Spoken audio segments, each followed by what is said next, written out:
Hello, Sharif here. And today I want to continue the series that I've been doing on the wave. What was scheduled to happen in the actually next few weeks or so. Since January, I've been talking to you about a revelation that I had back on the first of the year, and that something significant is going to be happening and happening relatively soon. The information that I got back then was that 3 to 6 months from that date, something would happen that would be inexplicable, that would be stretching our understanding of what reality is, looking at how we are transforming and how we are changing into from the type of human we have been to the type of human we're going to be. And I refer you to all of the other wave videos that I've done to fill in that. As that time frame has gotten closer now, I've been looking for things happening. Are there any precursors to the wave? And I've been looking at things that have been possible trigger points for the wave. And I found a pretty massive trigger coming up in the very near future. On the 24th of June, there's going to be what they're calling a planetary alignment. So looking from our position on our rock, the Earth, and looking out into our solar system, we're going to see the planets lining up. Now, from time to time, there have been 2 planets lining up or 3 planets lining up, and sometimes 4 planets lining up. But it looks like all of them are lining up right now. I'm going to show you what I mean by that. So you can see from this that this is all of the planets that we can see with our naked eyes. And also the moon is going to be lining up on the 24th. So this is going to be quite an event. And I hope to be able to see this from our rainy, cloudy skies here in Portland. I hope all of us can get a view of this. This, though, is going to be even more significant in that there are also the planets that we cannot see with our naked eyes that will also be part of this alignment. And if I can share that with you now. So these are the planets with that are part of the June 24th alignment. And you can see that there's Mercury, Venus. You see we will see the crescent moon. And what we cannot see with our naked eyes, but we can see with binoculars or a telescope, is right beside that will be Uranus, then Mars, then Jupiter. Another planet we cannot see with our naked eyes will be Neptune, and then Saturn. When you add all those up and add Earth, that means that every planet in our solar system is going to be lined up at one time. I don't know the last time this has ever happened. I don't even know if it's ever happened before. But one of the things that happens in the process of a planetary alignment like this is that the sun gets pulled out of the center of the solar system, the center of mass of the solar system. and leaving it to YouTube. There's an interesting diagram of that.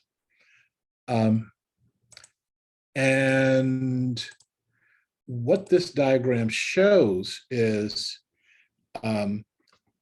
only three bodies. Okay, so it's only looking at, and if you can see my cursor, the sun, the earth, and Jupiter.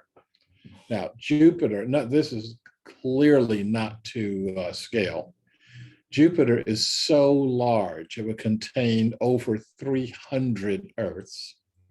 You could put all of the planets of the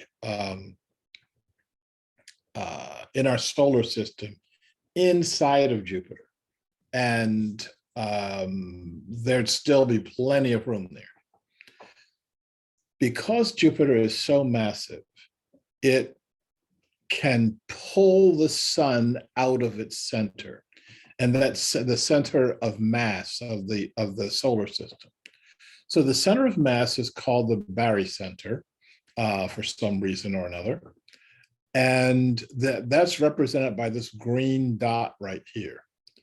The blue circle is the representation of the mass of the sun, and here you see the sun is clearly not part of the barycenter, and it's almost out of where its orbit would be. So I'll run this simulation for a bit, and you can start seeing the tracks that Jupiter and the sun is making. So these kind of like lazy circles that are going on in the sky is the sun moving in and out of its barycenter. Now, what happens in these situations is with the sun, and they're speeding up the graphic, and then it's going to show us a kind of what all these squiggles mean, and like right there. And so we can see with the barycenter represented here that there are times when the sun loops way, way away from the barycenter. One of those times is right now. With all the planets lined up over there, the sun over here is being pulled in a different direction. Now, I believe that could be a trigger for something to happen. What could happen? I don't know. I keep repeating that because of the number of people who contact me saying, "Hey, Sharif, what's really going to happen? Do you know what's going to go on here?" And I repeat, I don't know. I don't think we're supposed to know. I think that we're supposed to be approaching this not with our head trying to analyze what our next step is going to be, but approaching it with our hearts so that we can figure out together what is it that we do. Together, how do we face what has been